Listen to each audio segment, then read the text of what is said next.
For this next album, Led Zeppelin trades in modern conveniences like electricity, toilets, and running water for facial hair, hippie farm clothes, and flowers, and comes back with a masterpiece.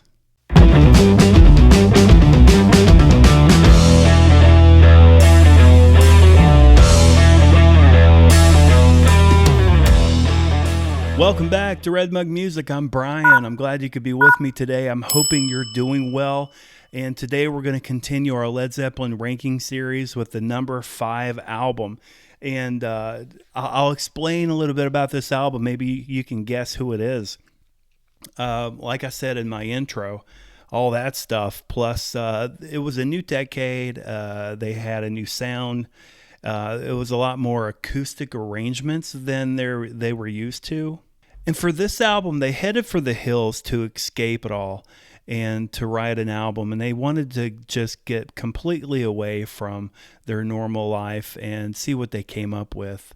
And being away and being gone away from civilization helped set the tone for what this next album was going to sound like.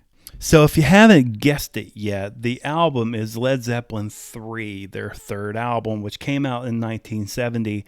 And boy, is this a great album. Now, what I'm going to do is I'm going to go ahead and talk about some of these songs, or maybe all of these songs, and just talk about some things that I saw or heard when listening to the album. Now, the first one is Immigrant song. Besides Robert Plant's amazing vocals, I think John Paul Jones was the rock star here, on the bass, and I think he was the real hero of the song. That's just what I took away from this song. It's maybe one of the best songs on the album. Then the second track is called Friends. It's a very Middle Eastern sound, and Page has an alternate tuning, which he very often does, and strings. And John Paul Jones' string arrangements makes this album like a low-key monster. I mean, this is a very amazing song. And Friends transitions into the next song, Celebration Day. If you watch the channel at all, you would know that transitioning between songs is one of my favorite parts of an album. I like a good intro, and I like good transitions, and I like a good ending. This is one of those transitions that I just crave. I'm a sucker for these kind of transitions. If you don't know what I'm talking about, start with track 2, Friends, and just listen all the way to track 3, and you'll hear what I'm talking about. But come to find out, this transition was an accident. What happened is an engineer accidentally deleted the beginning of Celebration Day. So what they did, they filled it at the end of Friends. They filled it with that synth that John Paul Jones was playing. That's all it does. It just keeps playing that one sound, and they just kind of tone it down.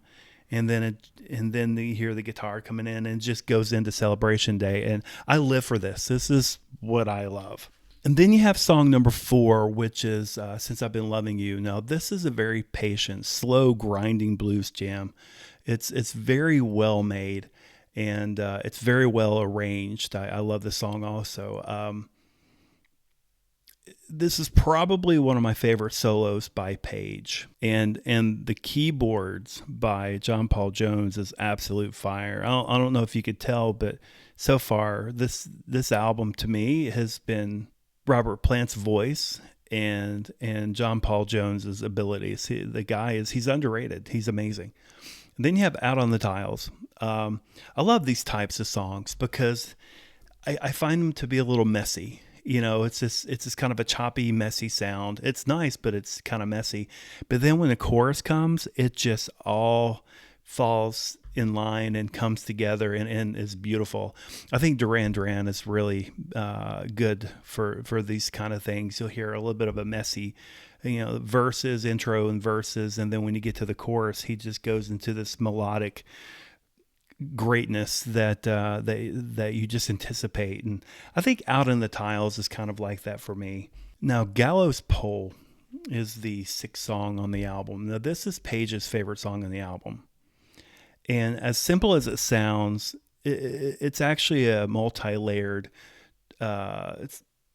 song using acoustic guitars, electric guitars, mandolins, bass, and my favorite instrument, the banjo. And the song gets faster and faster as it goes. It's a great song.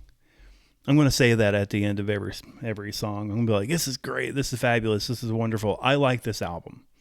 Then song number 7. Now, this is one of the songs from the album that have kind of stood the test of times because, people just really like it. But I find this song to be a lot more straightforward and a lot more basic than the other ones. But there are more guitar and mandolin layering on the song, so I do enjoy it. But I find myself skipping it. Even though it's a good song, Tangerine, I find myself not really listening to it, and I think just because it's so straightforward. Then the 8th track on the album is called That's the Way. Now, originally this song was called The Boy Next Door, as you hear in the first verse. He says that, and I think even when they perform this, that's what they would call it, for the lack of a better term. But they ended up calling it That's the Way.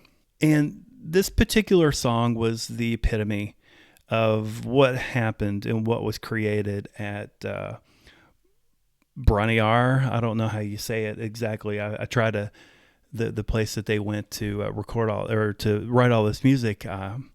Bron-Y-Aur. I don't know. It may be it. If you know how to pronounce it, put it down below. Maybe a little pronunciation help for us all. That would be great. But this particular song was the epitome of what they come up with there. So that this is what you were getting. And then you have the Bron-Y-Aur Stomp. Now, originally this was a harder track, and Led Zeppelin decided to rework it for this album. And it's just a kick drum led song. It's pretty great. I like it a lot. And then number 10, Hats Off to Roy Harper. Now, this song I don't like. I'm not gonna lie. I kind of wish it wasn't even on the album. I would prefer it not to be. But I'm just not a fan of it because of Robert Plant's voice was fed through like a vibrato amp, and I just hated it. Really, I just don't like it. But for the most part, that's it. So overall, my thoughts on this album, it was definitely a departure from what you heard on the first 2 albums. And it was widely misunderstood because it was so different.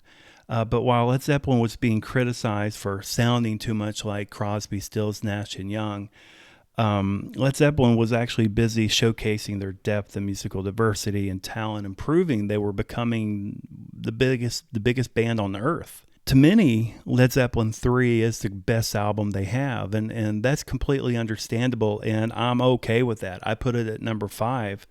But if you have it at number 1 or number 2, number 3, I get it. I completely get it. And I'll be honest with you, when I first started the Led Zeppelin ranking series a few months ago, before I interrupted it and went to a Prince thing, I actually thought Led Zeppelin 3 was going to be like number 8 or number 7. I actually didn't like it when I first started listening to it. But as I've listened to it over the months, I've decided that this is just genius. It's amazing stuff, and I'm glad that I waited so I can actually properly rank this album. So that's it. That's all for today. You can follow me on Instagram at Red Mug Music. Also, if you like the video and you'd like to see more like this, please go ahead and subscribe to the channel. I would appreciate that. You can also ring the bell if you would like to get a notification.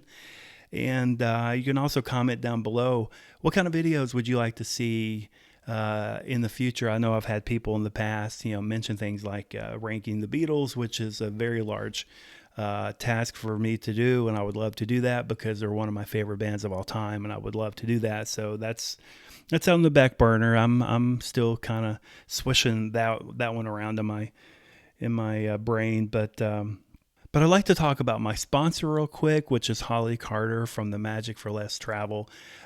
She is a travel consultant that is probably one of the best you'll ever find. If you would like to go to Universal, which I've been several times in the past couple of years, or Disney, which I've been to several times in the last couple of years, or if you'd like to go ahead and start planning for that cruise, maybe later this year or next year, scan the QR code I've got up on the screen, and it'll take you to where you can get a quote at absolutely no charge. Just let her know what you want, and she'll let you know how you can get there. So go ahead and give yourself and your family something to look forward to. You will not regret it. So that's Holly Carter with the Magic for Less Travel. So that's going to be it for me today. Thanks so much for joining me, and I will see you guys next week.